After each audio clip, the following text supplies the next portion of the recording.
Vitale, Vitkadesh, Shemo, Laad. En ce Boker Tov. Daniel Boker Tov Yatik. On est en Chine, les gens ils te répondent tous comme ça aujourd'hui. Nous sommes aujourd'hui le jeudi 20 du mois de janvier et le Yutet, le 19 du mois de Shvat Lechaim, Tovim, Ul Shalom, un sujet qu'on étudiera et qui intéressera certainement beaucoup de gens. Est-ce qu'on a toujours le libre arbitre ou est-ce qu'on est des fois violé, voire forcé par la providence? Est-ce que c'est un sujet qui est très curieux? Est-ce que Dieu nous fait des croche-pattes au niveau de notre vie par rapport à un Mahamar qu'on verra Bezrat Hashem dans la paracha de la semaine, et pourquoi Dieu le ferait? Ça veut dire quel intérêt Dieu, des fois, il a à nous aveugler de situations sur lesquelles un enfant de 5 ans n'aurait pas pu faire une telle erreur. Et vous avez des fois des hommes d'affaires, des gens extrêmement intelligents, qui sont très très minutieux, ils vérifient absolument tout, et vont signer des contrats, vont accepter de faire des virements, mais incroyables, de 10 millions d'euros, alors que ça se passe sur un coup de fil, qu'il n'y a pas de vérification sur place, qu'on n'appelle pas de qui le droit pour vérifier. Des fois, Dieu émet aveugle, oui ou non, les hommes et les femmes. Des fois même, tu vas dire à une femme, avant qu'elle se marie, ne te marie pas avec lui ou ne te marie pas avec elle. Tu lui montres par A plus B et il se marie. Une fois qu'il est marié, il souffre, mais terriblement, ou alors elle est défaite, elle est complètement perdue. C'est-à-dire qu'on tombe des fois dans cette dimension du petit chaperon rouge où on a beau être en face du loup qui est habillé en grand-mère et le loup nous dit « Je vais te dévorer, je suis un loup. » « Mais grand-mère, pourquoi t'as des grands cils? Je suis un loup, j'en peux plus. » « Mais grand-mère, pourquoi t'as des grands dents? Je vais te manger. » Et nous, on continue, et sauf qu'on finit dans le ventre du loup. Pourquoi Dieu nous aveugle? Alors, Shiur, aujourd'hui, si ça vous intéresse, et ce devrait être intéressant, je vous ai pris pas mal d'exemples en préparant ce Shiur avec l'aide d'Hachem quelques minutes avant de commencer. Où est-ce qu'on en est dans la liste? Juste un instant. Alors, ça c'est pour le 25. Shiur acheté par Michael Cohen à Yakar Bezrat Hashem pour un beau bébé pour son épouse Esther et Refoua Shlema pour Aaron Ben Esther, enfant de 6 ans à qui on souhaite une très grande Achlama Meira Urfoua Shlema. Et pour cette même occasion, on pensera à Shlomo Jean-Luc Ben Zeira, si vous pouvez faire des télim pour lui, Bezrat Hashem, Ish Tzadik Oavim Oto Meod, Meir Baruch Ben Sharon Mazal, Achlama Meira, Noam Nathan Ben Sarah, Esther Bat Marianne Miriam, Rivka Bat Esther, Shmaya Shlomo Ben Joan Yonachana, Baruch Ben Ruth Sofan Meir, Ben Ruth Sofan Chayaruchama Esther Bat Rivka, Inon Chay Ben Ruti, Chay Libracha Bat Mitne Sharon, Yanai Ben Esther, Sarah Talia Bat Efrat Miriam, Moratimi, j'ai fait à l'envers la liste. On pensera en même temps à la refoua shlema de tous les malades d'Israël, Bechol Atar Ve'atar, ceux qu'on a cités, ceux qu'on n'a pas cités. Hein? Be'ezrat Hashem Yitbarach, en même temps pour mes 2 enfants, Ephraim et Shimshon, qui sont à la maison aussi. Elon Ben Moshe. Elia Ben Moshe. Hier, j'étais avec ton fils Moshe au téléphone. Bezrat Hashem, on fait une petite vidéo sympathique, Tzadik. Et Bezrat Hashem, Leilou Nishmat, Kol Mete Israël. On commence tout de suite ce shiur, Hatzlacha Varvachat, pour tous ceux qui nous soutiennent, que Dieu vous bénisse sur tous vos chemins. Malgré les temps très très difficiles, on apprend de cette situation que rien n'est un acquis, particulièrement aujourd'hui, de tout temps, hein, c'est un état de fait. Mais aujourd'hui, encore plus que jamais, puisque tout augmente, sauf les pays, et le monde est complètement à l'envers. Alors, forcé par la providence, je vous ai noté comme ça un petit mahamar très sympathique. Pourquoi? Parce que, quelque part, si on fait un récapitulatif très très très très général de l'histoire du peuple d'Israël à travers la Torah. La Torah n'est pas un livre d'histoire, mais juste pour revenir dessus. On sort du pays d'Égypte avec énormément de miracles.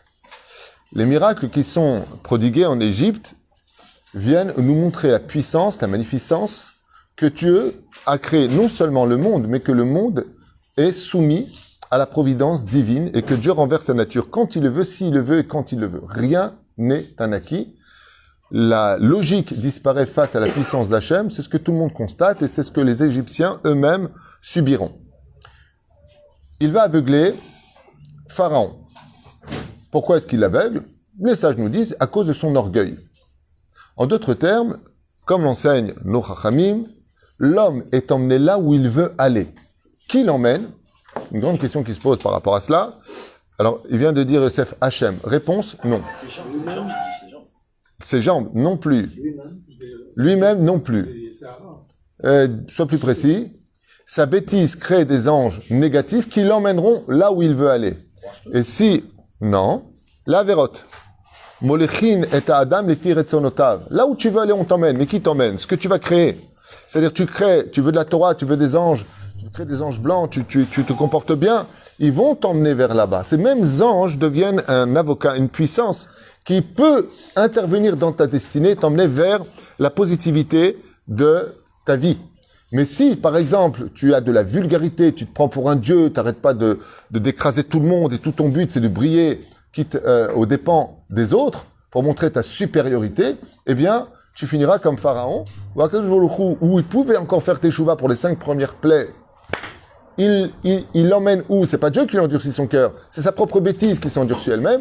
Et d'un coup, 5e plaie, on voit un changement dans la Torah, où Akadosh Baruch Hu va lui-même endurcir le cœur de Pharaon. C'est-à-dire qu'il y a une prise du libre arbitre en otage chez Pharaon. C'est impressionnant. Pharaon est pris en otage dans le fait que Dieu lui interdit jusqu'au fait de rentrer dans la mer Rouge, puisque la Torah revient à la charge nous dire que Dieu va endurcir le cœur de Pharaon, Ve'avadav, et de tous ces soldats qui étaient morts de peur, qui avaient tout perdu. Donc comment c'est possible? Des fois, vous le constaterez, Akadosh Baruch Hu aveugle l'histoire et aveugle les hommes. On se demande des fois si les gens sont pas fous, mais tu vas droit tu vas te suicider là, tu vas droit dans un mur. Et la personne y va. Elle sait qu'elle va y aller, elle sait qu'elle va tout perdre, mais elle le fait. Comme si elle est propulsée par quelque chose de plus fort que lui, qui comme un enfant qui est dans une poussette, ne peut aller que là où on pousse, en fin de compte, sa direction. Lama vers l'Yedekar. Alors, avant de venir au sujet principal, je vous ai pris quelques petits exemples où j'explique ici que des fois, la vie nous mène parfois à faire des choses qui ne sont pas nous. Jamais on l'aurait fait en temps normal et pourtant là, on l'a fait. Lama. Les événements tapent à nos portes et violent notre existence. La question, c'est pourquoi?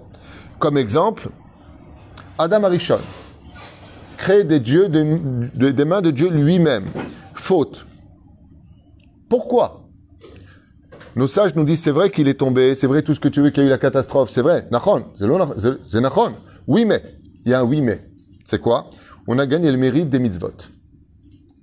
Rabbi Hanania ben Akash, Ratza Kadosh Baruch Hu, les Akot Israël. On est passé du pain de la honte, parce qu'on a été créé gratuitement au Gan Eden pour profiter d'un monde sans aucun effort, et à cause de la faute, malheureusement, et grâce à la faute, bizarrement, eh bien, nous avons le mérite maintenant de remonter après la mort, donc quitter notre corps, une fois qu'on a fini notre combat sur terre, et dire à Dieu, voici le nombre de mitzvot que j'ai fait, je veux un Gan Eden, non plus parce que c'est un cadeau, mais parce que j'ai les moyens de l'acheter. Et donc, on récupère une fierté. Ce qui fait que dans tout mal, il y a toujours un bien. Deuxième cas que je vous ai noté, Yaakov va chez Lavan. Il est obligé de fuir. Est-ce qu'il comptait partir de sa maison? Non. La providence vient le chercher, il le propulse vers Haran, où il va chez Lavan. Il va chez Lavan, le plus grand des sorciers. Alors qu'avant, qu'est-ce qu'il était? Ishtam Yoshev Ohalim. Un homme qui étudie la Torah, qui se retrouve à travailler jour et nuit pendant 21 ans, jour et nuit, parmi des boucs et des chèvres. Comment tu peux me sortir d'un monde de Torah et pour cela? La providence te propulse. Oui, Nachon, mais il est revenu avec Rachel, Léa, Zilpa, Bila et les 11 tribus, puisque Binyamin naîtra en Israël. Donc si je compte tous, c'est vrai qu'il a perdu ça, mais regarde ce qu'il a pris en contrepartie. Oufren Yosef Hatzadik est vendu en Égypte. Lui qui était prince de la Torah chez son père, Chavruta de son père, se retrouve malgré lui quand il a été jeté dans le puits. Est-ce qu'il a voulu y aller? Non. Est-ce qu'il a voulu être vendu? Non. Est-ce qu'il... Choum Davar. Tout allait à sa perte. À un tel point que le frère, non, il est mort, c'est fini, Nigmar Asipour. Et combien même il serait resté vivant? C'est dans une maison close qu'on aurait dû le trouver, maquillé en petite fille, vu sa beauté féminine. Yotze Nachon. Mais Baruch Hashem, comme lui-même le dira dans la paracha de Vayechi, heureusement que Dieu a fait tout cela. Vous avez pensé au mal, mais Dieu n'a vu que du bien dans cette descente aux enfers, pour laquelle aujourd'hui je peux sauver le monde. Et non seulement je peux sauver le monde, mais on peut commencer un processus extraordinaire. Je vous ai noté aussi le cas de Yehuda. Yehuda qui est chef du Sanhédrin, roi sur ses frères. Ouais. On parle de Yehuda. On n'a pas la bouche assez propre pour prononcer son nom. Ouais. La première source énergétique de l'avenue du Mashiach, Yehuda, fils de Yaakov, il va vers une prostituée. Comment c'est possible? Ishak est des chats, et tu vas avec elle? Manque de peau, il la met enceinte. Quelle honte! Il se retrouve devant le tribunal. on lui dit Zanta, Tamar. Tamar était la fille de Shem, donc elle était Cohen. Et on lui dit, Tabru s'est prostituée. Si c'était une fille normale, c'était lapidation. Dans le cas de la Torah, devant le Sanhédrin. Et là, c'est une fille de Cohen, donc c'est Serefa. Ok? Quelle honte pour lui. Elle dit, d'accord, très bien, mais avant de me tuer, que celui qui m'a mis enceinte reconnaisse ces objets-là. Il dit, mais attends, c'est les miens. Quoi, c'est avec toi que j'ai été? C'est-à-dire que vous vous rendez compte, devant le grand rabbin d'Israël, la sommité des sommités, chef du Sanhédrin, tout le monde a les yeux rivés sur lui, il fait le psaque, brûlez-la.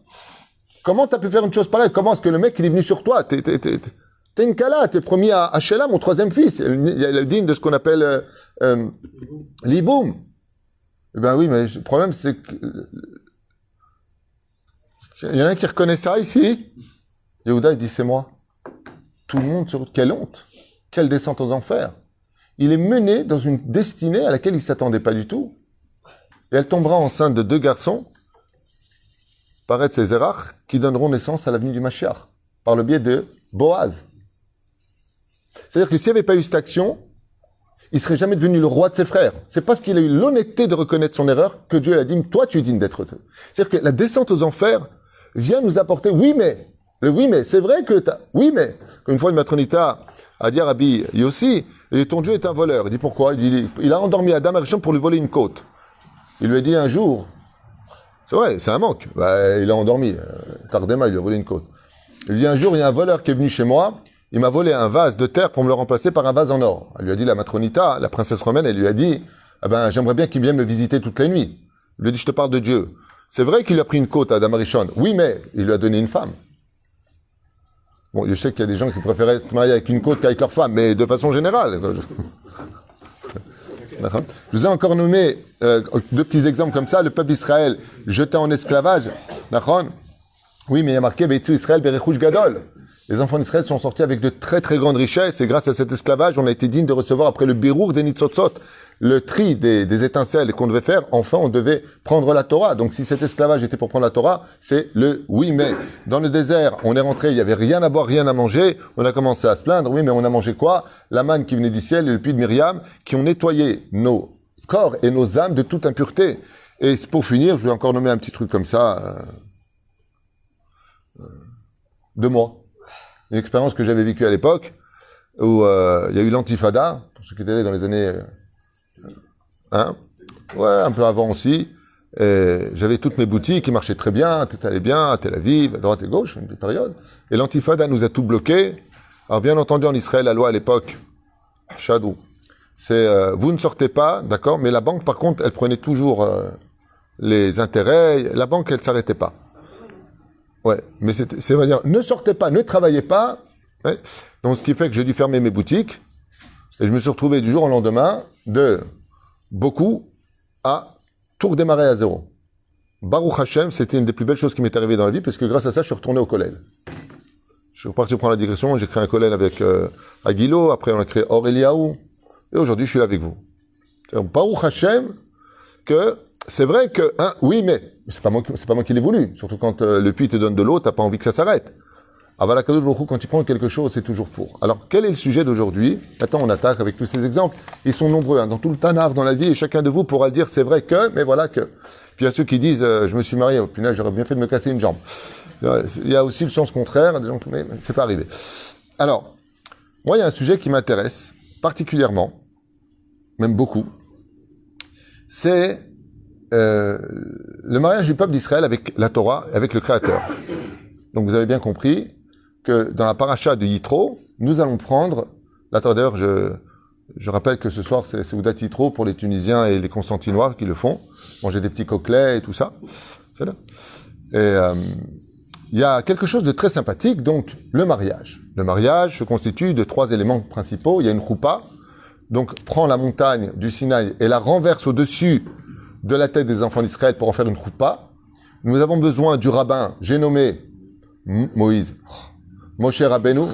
T'as vu Cécile B2000, toi? Moïse. Hein? Il y a Moshe Rabbeinu et il faut la Ketouba, j'ai nommé les tables de la loi. Donc tout y est. Alors, quand on lit ça, on dit waouh, c'est trop beau. Il y a les photographes, il y a marqué les éclairs. Il y a la musique, il y a marqué le tonnerre. il faut la décoration. Dans la salle, il y a marqué que tout le Sinaï s'est rempli de toutes les plantes et fleurs exotiques qui existent sur Terre. Bon, en fin de compte, c'était vraiment un très beau mariage. Seulement, le Midrash nous raconte un peu autre chose. C'est que la destinée du peuple d'Israël a été violée. Pourquoi? Parce qu'il y a eu une espèce de tromperie sur lesquelles on ne s'est pas très bien entendu Moshe et nous à la base. La Gemara nous dit dans Masechet Avodah Zarah que quand Moshe Rabbeinu a voulu descendre la Torah, Dieu a dit attends, je vais convoquer les anges des nations du monde et je vais leur proposer la Torah. Tout le monde connaît cette Gemara dans Masechet Avodah Zarah, B'Daf Bet, ok? Vous voulez la Torah, qu'est-ce qui est marqué dedans? Est venu Ishmaël, Edom, Moab et tout le monde. Et bah sauf, qu'est-ce qui est marqué dedans? Ça leur convient pas. Est venu le peuple d'Israël et nous on a dit Naaseh v'nishma. Oh, mi Gilara Zebana, et qui a dévoilé ce secret à mes enfants? Il a fait mode, c'est vous que je choisis. Donc nous on a dit Naaseh v'nishma, qui n'est pas marqué dans Yitro, elle est marquée dans Mishpatim. D'accord? An Muchar ve'Mukdam Batorah. Mashema Admeanien, très intéressant, c'est qu'on a dit ok, on prend la Torah. Voilà que le Midrash nous dit, tu sais pourquoi Dieu en réalité il a pris la montagne, il a renversé sur la tête des enfants d'Israël. J'imagine comme ça le peuple ici, la montagne au-dessus de la tête. Amar lahem akadosh baruch hu. Im lo tekablu et torati, kan yeh makom kivuratechem. Si vous ne recevez pas ma Torah, je laisse la montagne tomber sur vous et ici sera votre mort. Votre tombe elle sera ici. Oh, temps mort. C'est comme le mec maintenant, il arrive à la choupa avec sa femme. Elle est hyper heureuse. Et il lui dit, je te préviens, si tu ne m'épouses pas, je te tue. La Kala, elle le regarde comme ça, elle lui dit, Mejnoun, il est fou ce mec, je suis venu me marier avec toi, tu me dis si tu ne m'épouses pas, pourquoi tu me menaces? Ma intéressime, pourquoi tu violes mon espace? Violer veut dire dans le sens, rentrer dans un univers qui m'appartient à moi. Ouais? Mais on vient nous dire, Moshe c'est le rabbin, tout se passe bien, il y a les photographes. À la limite, il dit, je veux plus t'épouser. Alors, les sages nous disent oui, parce que les enfants d'Israël, ils sont pas rentrés sous la choupa à Bekef. Lama. Parce que quand ils ont vu Moshe descendre avec les 10 tables, les 10 commandements, hein, t'aurais demandé à Mel Brooks, t'aurais dit, voici les 15 commandements. Il y a une qui est tombée, bon, alors les 10. Donc, ok, ça c'est la blague. Vous voulez la Torah? Qu'est-ce que Moshe a descendu comme Torah? Aux yeux des enfants d'Israël, la Torah écrite. Quand il est parti leur apporter la Torah, il est venu avec la Torah écrite, la Torah orale, donc le Talmud, les Midrashim, les Haggadot, les Sifra, à Kol. Il dit, oh, c'est quoi tous ces livres-là? C'est quoi ces halachot? Nous, on a vu un petit Sefer Torah. D'ailleurs, il y en a qui sont restés sur cette même éthique, c'est les Karaïtes, qui n'ont pas accepté la Torah orale. Ouais. Donc, Mayat Samizé, il y a ça qu'on a dit, attends, nous, quand tu nous as dit, tu veux la Torah, on a vu un Sefer Torah mignon, sympa, dans un petit Aaron bien. Je les j'aime, tu me mets maintenant les Mishnayot, les Gemarot, la Torah orale. On n'avait pas vu tout ça, nous. On est devenus des écrivains maintenant. Mais la les enfants d'Israël, Dieu leur a dit attention. Si vous n'acceptez pas ma Torah orale, vous mourrez. Parce que celui qui n'accepte que la Torah écrite sans la Torah orale, c'est quelqu'un qui a un stylo sans encre. Tu ne peux pas comprendre la Torah écrite sans la Torah orale. D'ailleurs, ça me fait rire, tous ces réformistes, ces karaïtes, ils mettent une kippa sur la tête. Il est marqué nulle part dans la Torah qu'on mettre une kippa, hein. Ouais, c'est une recommandation de Maseret Shabbat par rapport à Nachmani, qu'on retrouvera dans Shulchan Aruch, comme étant minag. Est-ce qu'on peut, c'est quand même, ils ont une mezouza, hein, pourtant il y a marqué nulle part dans la Torah comment doit être ma mezouza. Ils mettent des tefilines, hein, pourtant c'est marqué nulle part ni ce qu'il y a dans les tefilines, ni si la boîte elle doit être rose, si tu es un petit peu ou si elle doit être rouge si tu fais les taureaux, ou si elle doit être noire, si tu recherches ce qui s'est passé dans l'avion. Il y a marqué nulle part, c'est Xera Moshe Be'ar Sinai. Ou est-ce que c'est marqué dans la Gemara? Donc c'est même curieux quand même que tous ces gens-là ont des minagim qui viennent de la Torah orale en disant non, on veut pas la Torah orale. Il y a une espèce d'hypocrisie très malvenue, hein, comme le châle de prière. Il y a marqué nulle part que tu porteras un châle de prière, hein, pour Madame les réformistes.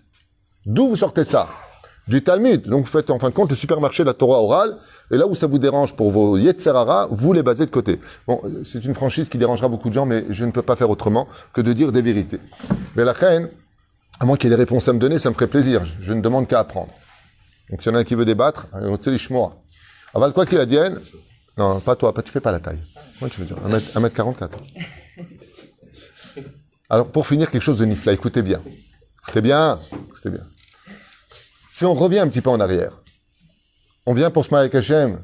Pourquoi tu viens et tu nous dis, si tu ne m'épouses pas, là sera l'endroit de ta mort. D'abord, on a un klal. Jamais on ouvre la bouche du mauvais côté. Comment Dieu peut nous dire, si vous n'acceptez pas ma Torah, ici où vous êtes, ce sera votre tombe. Comment tu peux dire ça, Hachem? Et la tchouva, et attends, on vient de sortir du pays d'Égypte, on est sale, on est fatigué. C'est ça la Géoula? La main, toi, c'est d'avoir casé. Et au sage de nous dire, oui, mais grâce à cela, à Kadosh Baruch Hu, tu sais pourquoi il t'a pas montré la Torah écrite et orale en même temps? Pour te violer. Le but, c'était d'en arriver à te dire, si tu n'acceptes pas ma Torah, tu meurs. Lama, parce que nous apprendrons plus tard dans la Torah que si un homme viole une femme et qu'il l'épouse, bravo, il n'aura plus jamais le droit de la répudier toute sa vie durant, quoi qu'elle ait fait. Nigmar. Et c'est ce qu'a voulu faire Hachem. Il leur a présenté le Sefer Torah. Vous voulez ma Torah? Oui, Naaseh V'Nishma. Eh ben voilà la Torah. Ah, qu'est-ce que c'est ça? Et il nous a violés. On est sous la choupa et Dieu nous dit, je te prends malgré le fait que tu ne veuilles pas. Et nous, on s'est plaint. Alors, ok, on accepte ta Torah. Quand est-ce qu'on a vécu la Torah par amour? On n'a pas le temps. À Purim. C'est à Purim. Ba'ita Leodim, Ora Vesimcha Vesamlikar. La Gemara nous dit non. Là-bas, on a reçu la Torah Be'ava. Ça veut dire, on l'a reçu comment, Arsinaï? Be'ira, parce qu'on a été violé. On n'a pas le droit de parler. Taisez-vous. Pourquoi Dieu nous viole? Lama ta'oseh Hashem. Lama. Tshuva yafa me'od. La réponse, elle est Metuka Kadvash. C'est vrai que Dieu nous a violés. Mais maintenant, même si les Juifs ne sont pas Shomer Shabbat, même si les Juifs ils s'assimilent, même si les Juifs ils mangent pas kasher, même si les Juifs Chaz v'Shem arrêtent de faire la Brit Mila, Dieu ne pourra jamais divorcer du peuple d'Israël. Grâce à quoi? Au fait d'avoir pris notre destinée, notre libre arbitre, des fois dans un croche-patte de l'histoire, pour en réalité nous donner toujours mieux, malgré nos bêtises. Toujours mieux malgré nos bêtises. Les Éperouch Adava pour lequel, des fois, on est forcé par la providence, et quand on fait un constat général à l'échelle individuelle, comme à l'échelle historique, on se rendra compte que chaque fois que Dieu nous a aveuglés dans l'histoire, eh bien, sois patient, parce que c'est vrai que des fois, le Zohar le dit, des fois Dieu te bloque ton libre arbitre, comme on l'a vu avec Pharaon. Des fois, ton histoire, elle est brouillée, tu sais pas où tu vas, tu comprends pas pourquoi ça ne débouche pas plus vite que d'habitude, parce que tu ne te reconnais pas par rapport à ton potentiel, ton mazal, ta façon de réagir. Tu connais plus ou moins ce que tu es capable de faire ou pas. Et des fois, eh bien, tu es en train de moudre de l'eau. C'est-à-dire, il n'y a rien qui se passe. Tu es en stand-by, alors que tu avances, mais tu avances sur un système qui, en fin de compte, tu auras même au moins de point de départ. Lama, Tamid Yeshmashu Gadol, Gadol, Meod, Meod. Moi, je me rappelle que les dernières années, quand on finissait un Kippour, Sukkot, Shavuot, Pessah, les femmes disaient, ah là, ça y est, c'est passé. Et moi, je disais, Ribono Shel Olam, jusqu'à quand les mêmes Pessah? Jusqu'à quand les mêmes Sukkot? Jusqu'à quand? Pourquoi on monte pas au Beth Amikdash? On veut un renouveau de la... Ça y est, combien on a répété ces gestes qui sont uniques parce que le temps n'existait pas avant d'arriver. Et quand il est arrivé, il ne reviendra plus. Donc chaque tefila est unique dans l'histoire. Shacharit de ce matin n'a jamais existé. C'est pas le Shacharit d'hier parce que hier n'existait pas encore avant hier. Mais aujourd'hui n'existait pas par rapport à hier. Et aujourd'hui qu'on a pris Shacharit, on ne le reverra plus. Ce qui fait que Shacharit de ce matin, c'est un jour unique dans l'histoire. Les Éperouch Adava pour lequel Akadosh Baruch Hu nous dit que c'est vrai que des fois je viole votre espace privé, que je rentre à l'intérieur et que je vous aveugle de choses qui sont tellement évidentes, tellement... Tu sais que tu vas perdre de l'argent, pourquoi t'investis là-bas? Tu vois bien que tu n'as pas de garantie. Ouais, mais j'y vais. Lama, comment tu peux signer de telles choses? Des fois, Akadosh Baruch Hu, pour te remettre les pendules à l'heure et te redémarrer une histoire pour une meilleure vie, les Atid Lavo, des fois même pour ton monde futur, tu vois pas les résultats forcément sur terre. C'est pour après la mort. Eh bien, c'est pour que jamais tu ne divorces de lui, quoi que tu fasses de ta vie. Et grâce à ce viol, où Dieu nous a quelque part bloqués dans le désert en disant « Si vous n'acceptez pas ma Torah, ici sera votre tombeau », eh bien, quoi qu'ait fait le peuple d'Israël jusqu'à aujourd'hui, nous restons le peuple choisi de Dieu, aimé de Dieu, sélectionné par Dieu pour représenter Bezrat Hashem, sa vérité sur terre. C'est Pérouche d'abord pour lequel, même si la providence des fois nous bloque, eh bien, c'est toujours pour nous emmener beaucoup plus loin que ce que nous-mêmes nous aurions fait avec notre propre libre arbitre qui souvent, par manque de connaissances en Torah, en Mizot ou Maasim Tovim, sont des erreurs fatales qui se payent beaucoup plus cher que les profits qu'on en aurait ressortis le jour où on a fait nos bêtises. Deux questions. La première question, je savais que tu allais chauffer, monsieur le philosophe. Quand on voit les prophètes, quand on voit Oshéa, on voit effectivement qu'il y a la possibilité d'aller voir ailleurs. Oui. Il n'y a pas cette alliance qui est restée. Et Dieu dit à Oshéa, écoute... Non. D'abord et avant tout, alors si tu tires Oshéa, qui s'était plaint en disant à Dieu pourquoi tu ne changes pas de peuple et qu'il prend sa femme et sa fille prostituée, machin... Je ne vais pas revenir parce que c'est un peu long, il est tard, les gens attendent. D'abord, faut savoir une chose, c'est une prophétie, ce n'est pas réel.